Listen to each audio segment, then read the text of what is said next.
Hey, welcome to CEO Check-In. Yesterday was such a fun day. It was the launch of Go Big Now. Thank you for all the amazing support. I did a quick live Q&A here on Instagram, which is in my IGTV if you want to check it out and learn more about the book, but it's now in stores, it's on Amazon, it's on Audible. So if you're looking to strengthen your mindset and find out what top CEOs, leaders, Olympic athletes, and billionaires do, check out Go Big Now. And I'd love to hear what you think. Leave me a comment on Instagram or YouTube or any of the places I'm showing up these days. So it's a big day. It's the last day of Women's History Month. So happy Women's History Month. I can't believe that a year ago, just about a year ago, I was having a brunch at my house with some amazing women who I'm going to feature in my story today. And then we went in lockdown. And now here we are a year later. We're coming out of lockdown soon anyway. And I just hope you are feeling a bit of the positive energy that we're feeling here in New York with spring coming, the warmer weather. And it's a great time to be making go big plans for your business. So I hope we can all get back into that go big spirit together.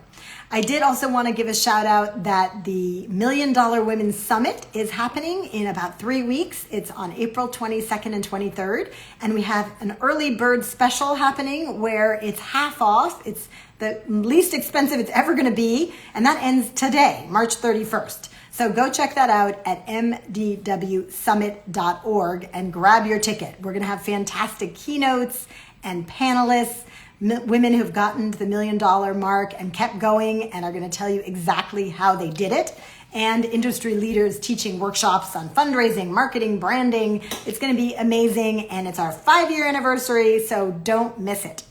On a little bit less of a happy note, on a way less happy note, we've all been watching what's been happening with the crimes against Asian people and, the hashtag Stop Asian Hate that we've been using, and I know you've been using too. And last night I participated in an excellent room in Clubhouse about that, led by Jessica Robinson, Alana Winter, and Angela. Yay. And it was just a reminder that we need to show up as allies right now for all of our Asian American sisters and brothers. So I was away last week, as you know, on the Go Big retreat, kind of in my own universe. But now that I'm back, I really want to show up as an ally, and let's make sure that the entire Asian American community feels our support. All right. With that being said, let's dig in and do the Go Big tip. So the Go Big tip today, and then we're going to bring on Natalie Micale. I can't wait. We have a fantastic guest today, Natalie Micale, who runs a creative agency and is one of my one-on-one coaching clients. She was on the Go Big retreat last week, and I just cannot wait to share her with you. She has so much wisdom to drop about building brands, building websites, building teams. So definitely stick around for this one. So the Go Big tip today is to invest in your mindset. This is the most important thing you can do to grow your business, because you can't grow your business bigger than you grow yourself. We are always the ones in the way of our business growth. It's our mindset that keeps us big or allows us to set big goals and pursue them. And even when things go wrong, to get right back up and keep going. So in Go Big Now, I teach the 8 mindset practices that people use in order to have a Go Big mindset, which I just define as a set of beliefs that allows you to stay positive, overcome any obstacle, and reach your goals. Who doesn't want that? But to get that Go Big mindset, you might need to invest. And by invest, I mean spend some money. I hired coaches, go to some workshops, buy some books, listen to some audiobooks. It might be just investment of time, talking to people who you think have a powerful mindset to find out, hey, what are you doing? How can I adopt some of these practices that you're doing? Maybe it's meditation. Maybe it's a regular workout routine. Maybe it's a kind of mindset practice like results over reasons, which is something I teach in the book, how you choose results over reasons when faced with a big dilemma. So I know you're all on your own mindset journeys, and I'm excited to be part of it with my book. But if you want to go big, you will need to invest in your mindset. And I know that's something Natalie has done, and I'm excited to hear her talk about that and so many other things. So without further ado, I'll come on down. Hi, Hollywood Beauty. Hi, Alyssa. Thanks for joining us today. Oh, there we Hey, go. Awesome. hi. Hi. Am I allowed to call you Nat, or only You Denise can, can call you that? you can call me Nat Nat. You kind of got your own special name on the retreat. I felt very loved, honestly. I mean, Well, yes, it was so sweet that she like made up that nickname for you. That was super cute. Wonderful. That was Denise Harris. But all right, so here we are. So excited to share you with everybody. Maybe you could just start. Oh, and I want to just give you some props because Natalie runs a creative agency based in Lincoln, Nebraska. And you may not know this, but Nebraska is part of what is called Silicon Prairie. There's a bunch of startups out there, a really thriving community. One of the greatest joys for me in running $1 Million Women is getting to meet women all over the country who are going big, like Natalie.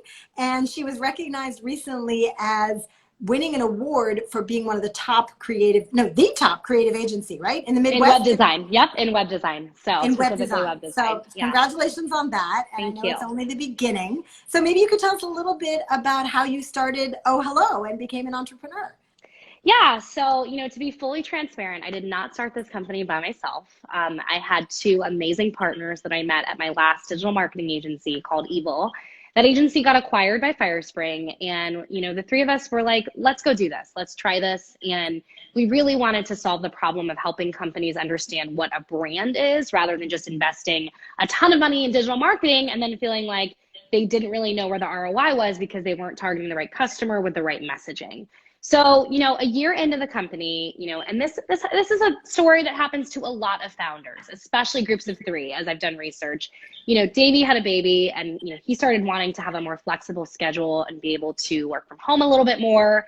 And Dan was really getting heavily into music. And the three of us had a conversation. It was like, all right, we don't all want the same things out of life anymore. So I decided to purchase their shares and keep going. They are wonderful Was human that like a beings. hard decision? Did you have to like muster a lot of courage to do that? Or was it a no-brainer? Or what was that decision like, Natalie?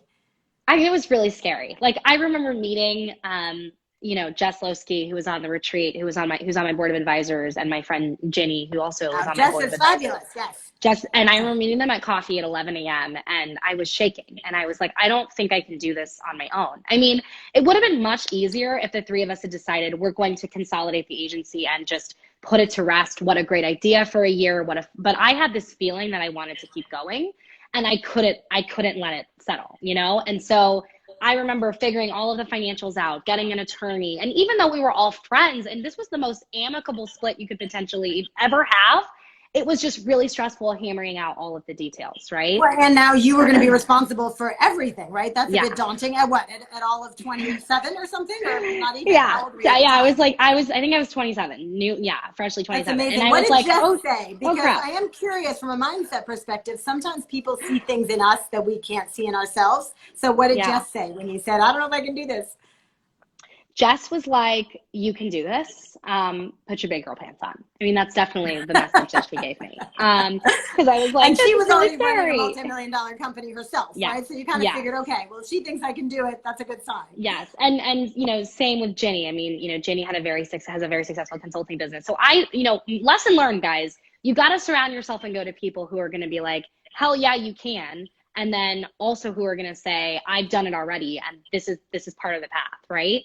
So, Yes. kind of fast forwarding into the evolution of the agency, I bought their shares, took a loan out, purchased it. And then the last year and a half to 2 years has really just been rebuilding and understanding and figuring out, I'm not a designer. I'm not a web developer. I had to hire a head of web. I had to hire a creative director. I had to hire designers. And wow. What is your creative superpower? I'm just curious. Like, what do you think your creative superpower is? Strategy and Okay. honestly sales. I mean, I'm a great salesperson and I love people and I love engaging with people and I love hearing their story and I want to hear your story and then I want to ask you questions and then I want to solve your problems and take you out to dinner and then, save the world. I mean, that's kind of like what I love to do is help and serve, right? I love that. And let me just press pause there for people listening because the brilliance of Natalie's approach to all this is like, I know what I'm good at.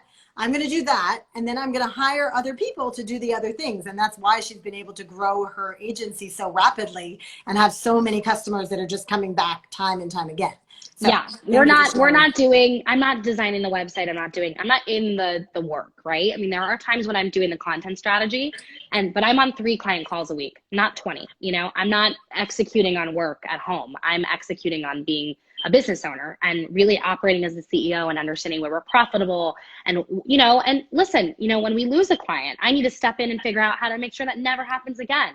When we gain a bunch of work and we're trying to figure out how to meet all these deadlines, I'm the one managing the situations of, this is what you're going to do. This is what you're going to do. I am like the chess player. So, right. And you're like the rainmaker, you're the rainmaker. Yeah. You are making sure everybody does their job. So we always teach in masterclass that the CEO should be doing 3 things: setting the strategy, hiring the right people, and keeping the money in the bank, which is of course the sales part, along with managing the finances. That's what I'm doing, baby. That's what you're doing. All right, so back to your story. So now we're up to what, like 3 years ago or so when you took it over? 2 years ago. And so I essentially, a big piece of my business is I have a team in the Philippines. So I have about 23 people now in the Philippines. Tell us how you made that decision. So that for a lot of people is like, what? You have 23 people in the Philippines? Like, how did that happen? Rewind a little. So, I have to tell you, Julia, that you weren't the first investment I made in coaching. So I hired a coach and I put it on a credit card. I mean, I was terrified. I just bought out these shares and I was like, I'm going to work with this mastermind, Matt Cohn. Excuse me.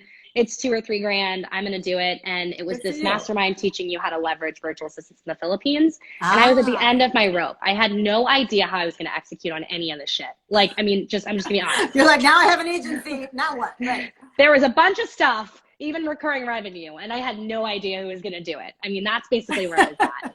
So I joined this mastermind. I learned how to curate, hire, and retain top talent in the Philippines. And I figured out that I have another skill that I didn't even realize I have, is I can spot really good people. And I understand like the designers, the designers, the strategy, like the personality it takes to work in an agency. And I started hiring people in the Philippines and, hiring them at great rates, like $5 to $8 an hour for them is amazing. But obviously in America, that's a steal, right? And they flip their sleep schedule. They work, during the nights. They sleep during the day, work at nights in the Philippines. And I was able to grow this amazing team through my hiring strategy. And that's how we've gotten to grow so big. And we've been able to compete with bigger agencies because big agencies have 200 people and they have, a lot of talent. And we've been able to amass some serious talent and have more people involved and specializing in these different areas, but, not have to pay like the high overhead of having an office. And not have to pay the high overhead of having people who are American and you need to pay $150,000 a year. Not to say that we won't eventually start doing that. What I love about it is that you've just designed a strategy right from the start that has high margins, where it's repeatable. You're not super dependent on any one person because you have a team of people, and if a couple leave, you hire a couple more, and where you can really focus on what the CEO should be focused on, right? Which is the high level. So this is a brilliant model and gives you a huge competitive advantage too, right? Over these big agencies that might be kind of like bloated on the overhead side, perhaps. And it's not to say I won't hire more Americans and have them managing the team in the Philippines. And it's not to say I don't value people who get paid $150,000 a year.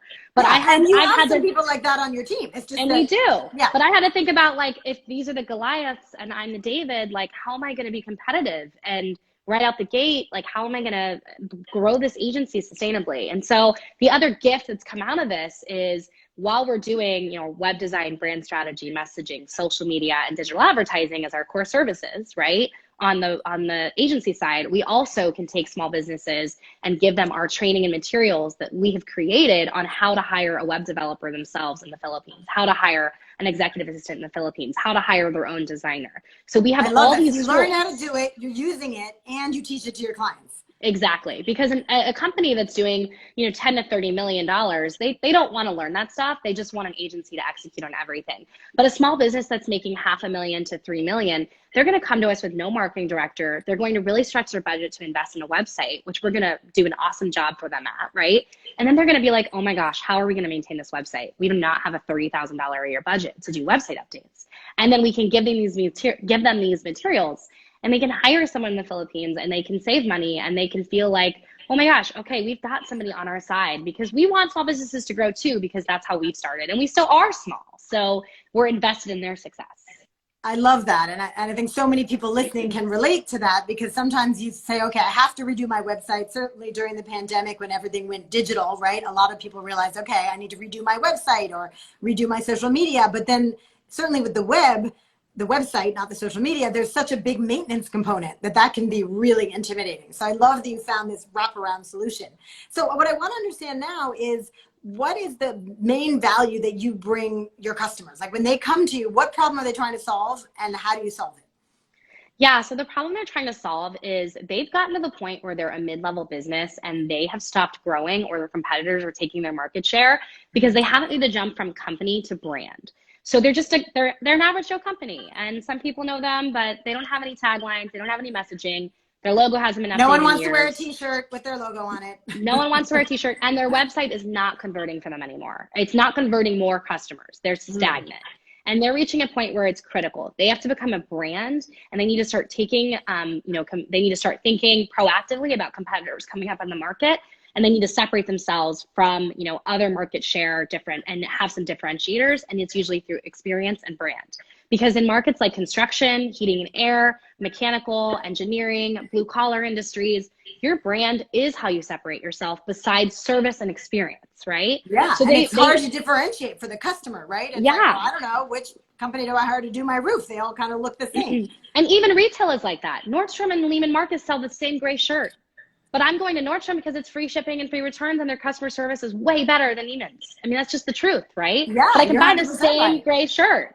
So well, and even if we're not your target customer, everybody watching CEO Check-In has a company, has a brand that they would love to elevate. So like, what are a couple of things that you fix right away when you get these companies? Like, what's your process? Yeah, so the first thing that we do is we want to fix their website and make it what's called conversion-oriented, conversion-based website. We want their customers to be able to go to their website and eliminate clicks. So we eliminate clicks so they can convert in less than 3 to 5 seconds. They should be able to get there, understand what you do, it passes the grunt test, and they can purchase. In 3 to 5 seconds, they should be able to find what they want and press click and buy it. Or set up a call for something. Or set up a call, right? Set up a call. The second thing that we want to solve for them is we really want them to have memorable messaging that's going to stick with the customer after the experience. And we're helping them understand how that messaging is so key to the entire buyer's journey.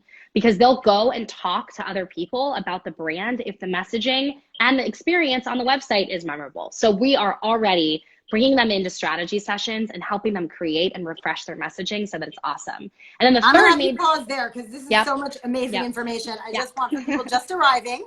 I'm talking to Natalie Micale. We'll let you take a sip of water. She is the founder and CEO of Oh Hello, which is a creative agency based in Lincoln, Nebraska, the Silicon Prairie of the Midwest. I didn't know that term, but I think it's really cool. There's a lot of, great small and medium-sized startups in the Midwest.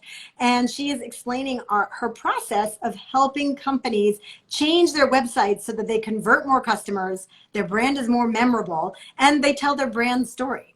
So for people just joining us, will you just give us the highlight of that thing you just explained and then carry on? Yeah, so we want websites to be conversion-based, and in less than 3 seconds, 3 to 5 seconds, somebody can go on your website, understand what you do, and then either reach out to schedule a consult or click the buy button and start entering in their credit card right away. Who doesn't want that? Everybody wants that. Everybody wants that. And when we redo a website, we can increase it by an average increase of 1.5% over 6 months, which means that if you're converting 1.5% more customers and each customer is worth, $10,000, I mean, I'm not great at math, but I can tell you from our UI UX audit reports, we can make people a crap ton of money because we are just making it simple and easy to understand. And then the second thing is memorable messaging that other customers and other people are going to remember and talk about and do word of mouth referral marketing. And then the third piece is making sure the brand is— Wait, that went by too quickly. One more time. No, you're good. Say that again. Number 2 is brand messaging that other people are going to remember and talk about. So your customers are engaging in word of mouth referral. I love that. Can you give us one example just so we can get what that means? Yeah, so one great example is like Midwest Barrel Co. with Jess Losky. We started strategizing on so many different things. Damn good barrels. They serve up damn good barrels. Love that, because they make the barrels that people put wine and beer in, right? Or they ship wine and beer in these barrels. Is that correct? Yes, and we've come up with so much messaging, and it's honestly, I think Jess came up with damn good barrels, to give her full credit. But in our strategy sessions, we've been talking about messaging, and people remember it. Every time they're going to shop in Midwest, they're going to say, oh yeah, they do damn good barrels. It's memorable, right? Well, and the other thing I like about it, having met Jess, she's super fun and energetic and young, right? So it's like that's got that energy to it. I Yeah. could see a competitor of hers who also makes barrels maybe being like selling barrels since 1892, right? But like that's not her brand. And you have to, so the thing that the clients we work best with are the ones that are ready to make a big decision. You're ready to put a fork in the ground and say, you know what? We're ready to tell people what we believe and our brand values. And if you don't believe that, that's fine. You're not our customer, because that's what a good brand does. Got it. It like makes a big statement. All right, this is Makes a really big great. So the statement. first thing was, do the recap of the first one. Conversion-based websites with Okay. better user experience, less than 3 to 5 seconds. Okay. Second Second thing, thing. stronger messaging that gets your customers talking about you. And the third thing is a consistent brand experience across all platforms. So that means your brand identity. And it is voice and tone, it is how you speak, and it includes some of that messaging. But we see people's logos that are so small. If you put it on a print piece and ship that, ship that print piece out door to door, and you were to hold it up, and I've got 3 seconds as a customer before I throw it away, you can't even see what the logo says. That is a problem. No one's going to remember you. And we want to fix those issues before it ever gets to the fact that you've got thousands of those mailers hanging around in your back office. 100%. Or I imagine there are people where the website looks one way, the social media looks another way, the print stuff looks another way. Does that happen as well? All the time. And that was really one of the biggest reasons I brought in a creative director who's got 30 years of agency experience, pardon me, not 35, 30. But, he's designed for brands like Pantone. He's worked with Johnson & Johnson. I mean, he has done all of that stuff where he's worked with the biggest brands and the small businesses. And he is our creative director, Julian Knight. Julian, big shout out, because I love you. And I know he's doing amazing work. He's doing amazing work, and he spots those issues so quickly before I even see it. And I'm like, wait, what? He's like, yeah, Nat, look at this logo. Look at Nike's logo. You cannot see this logo. I mean, he can really. You've already, given us such great content that we can all go use. So thank you about these 3 things, right? Making sure our websites convert, making sure that we're telling a big brand story, and then having consistency around that. Now I want to shift gears, because I'm sure people listening are like, okay, you're genius at this. So people at home might be thinking, well, why would you even need coaching, right? You reached out to me to help you coach you.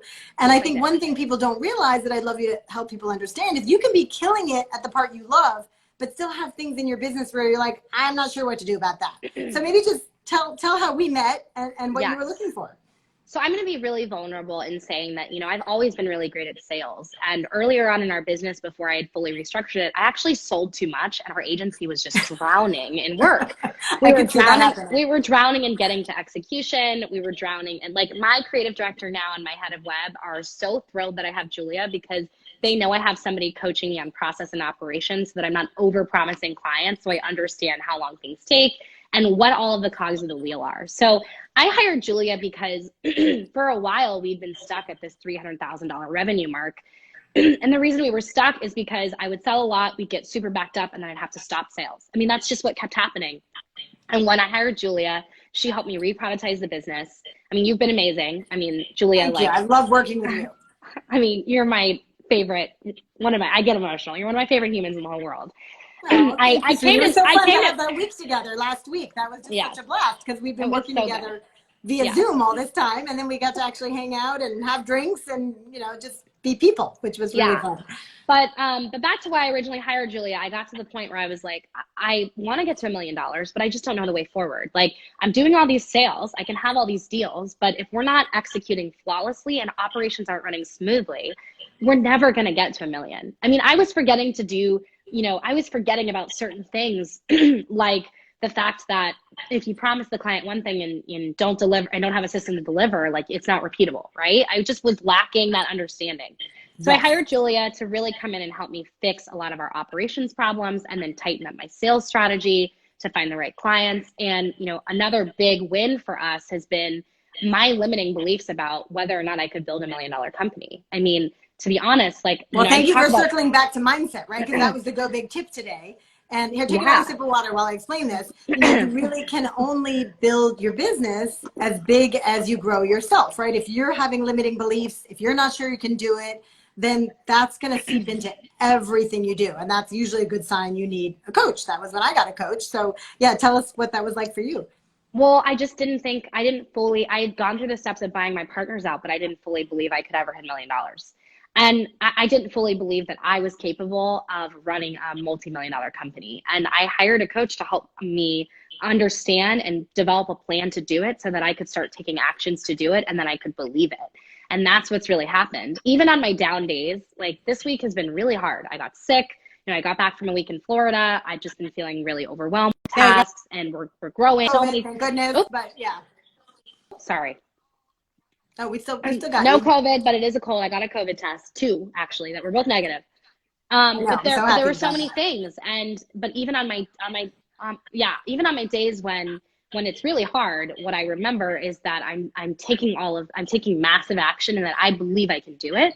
And that has really helped me understand that even on the toughest days, like I'm worthy of $1 million company. I'm worthy of a multi-million-dollar company. Yeah, you're going to blow past $1 million. That's just going to be the first stop. But we did talk about how it's getting the first $1 million that's the hardest, because you can kind of hustle your way to 500,000, right? And a lot of people do. I did back in my little Pim days. But then to get to that $1 million, you've got to have the systems in place, or you'll burn out. You'll start to hate it. People will leave your company, right? Because you're working them too hard and you don't have the right systems. So I'm so happy we found each other when we did, because you're just like this amazing raw potential, and you're getting so many things right in your business. And we're just, building the systems and processes so that you can take it there and enjoy it. Because what's the point, right? If you can't enjoy it. Totally. So that's why I hired your guys. If anyone's looking for a coach, it was to change my mindset first, and then have somebody who understood exactly what I needed to do, action steps, tactics to get there. And, we've been working together for 3 months, and it's made such a huge difference. We're on track to do, at least $500,000 this year. I'm hoping to get to 600K.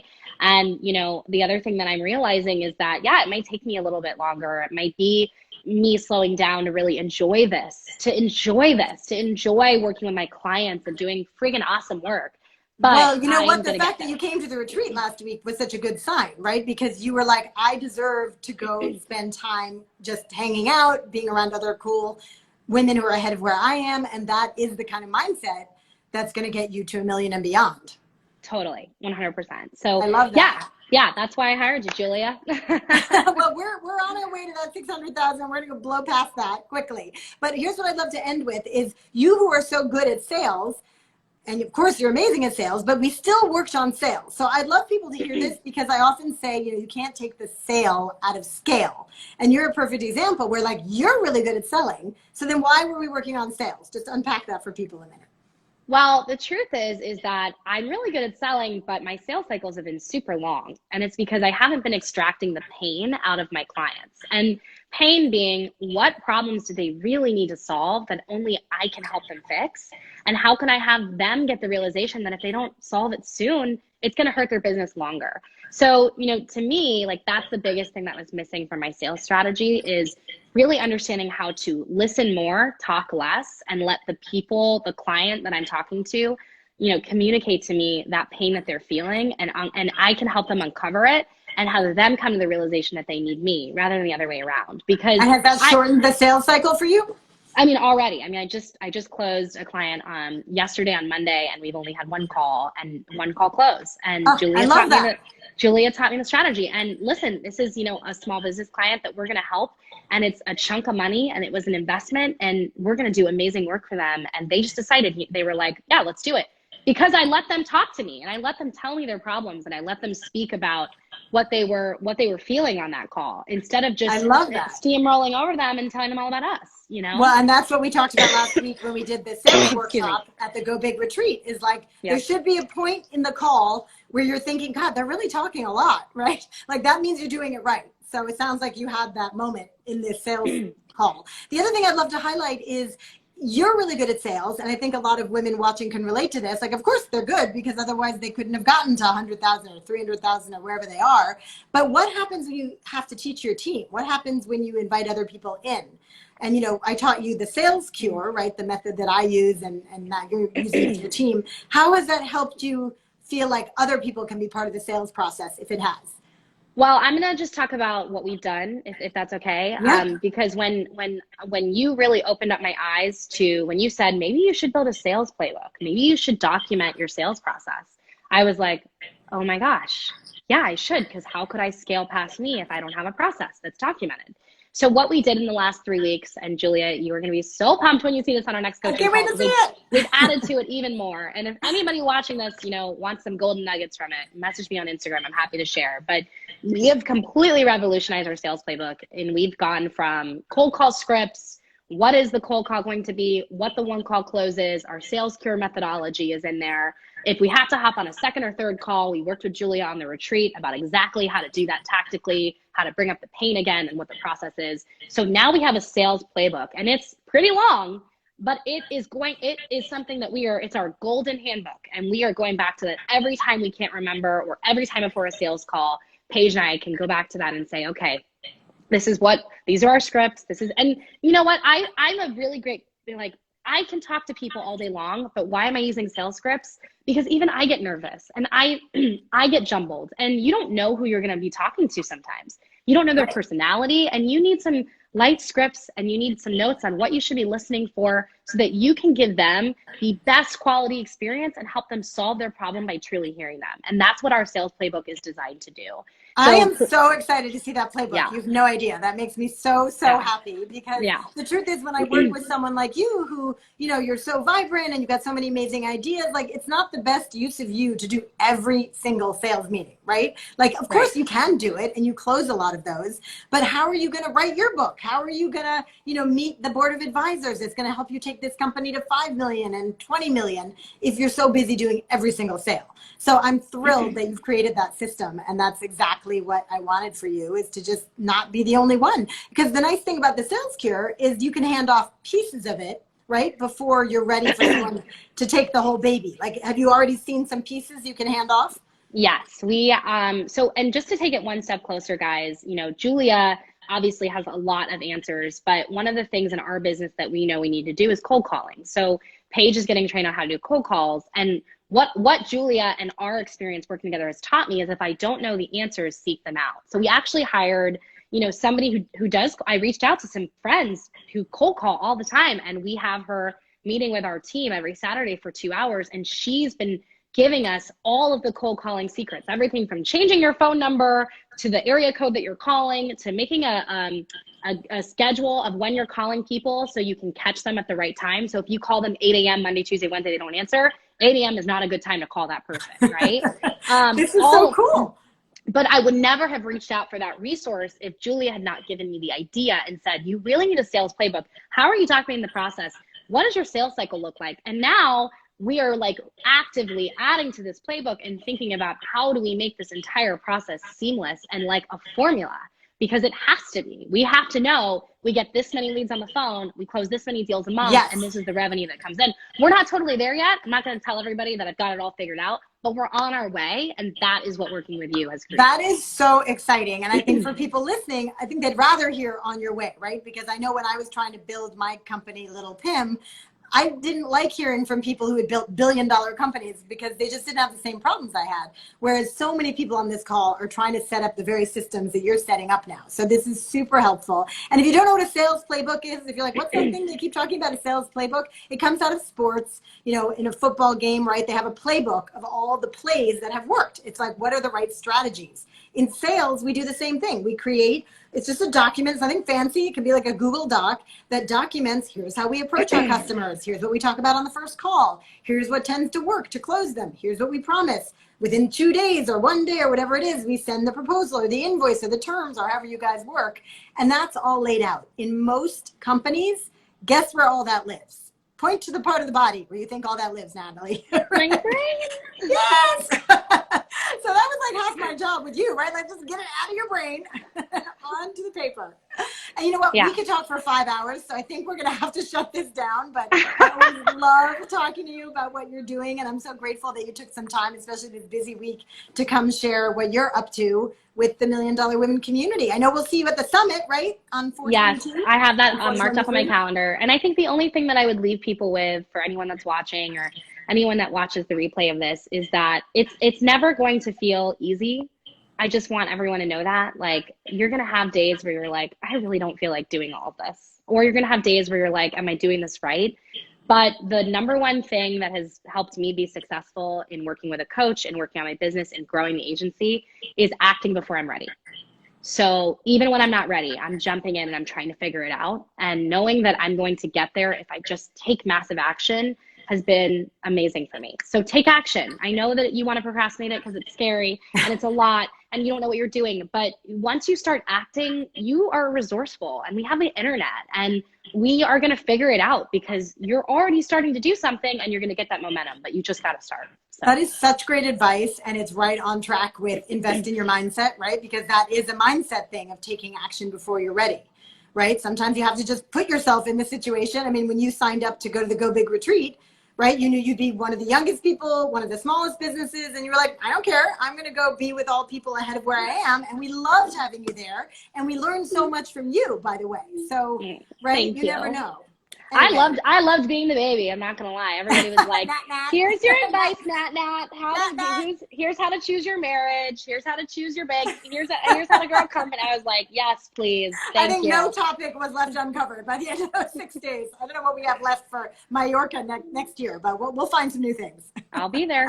All right. Well, listen. Have an amazing day. Thank you. I love seeing you grow and thrive. Take care of that cold. Rest up. And thanks for sharing your wisdom today. Mwah. Thanks, Julia. Thanks, everybody, for watching. Talk to you soon. Bye. Bye. All right, I'm going to stay on another minute. Wow, so much wisdom came out of that. Natalie had incredible tips about how to make your website convert customers better, how to tell your brand story. And I will share, for those of you who are like, my brand story, what's that? One book we talked about a lot this week is a book called Story Brand, or I think it's called Build Your Story Brand by Donald Miller.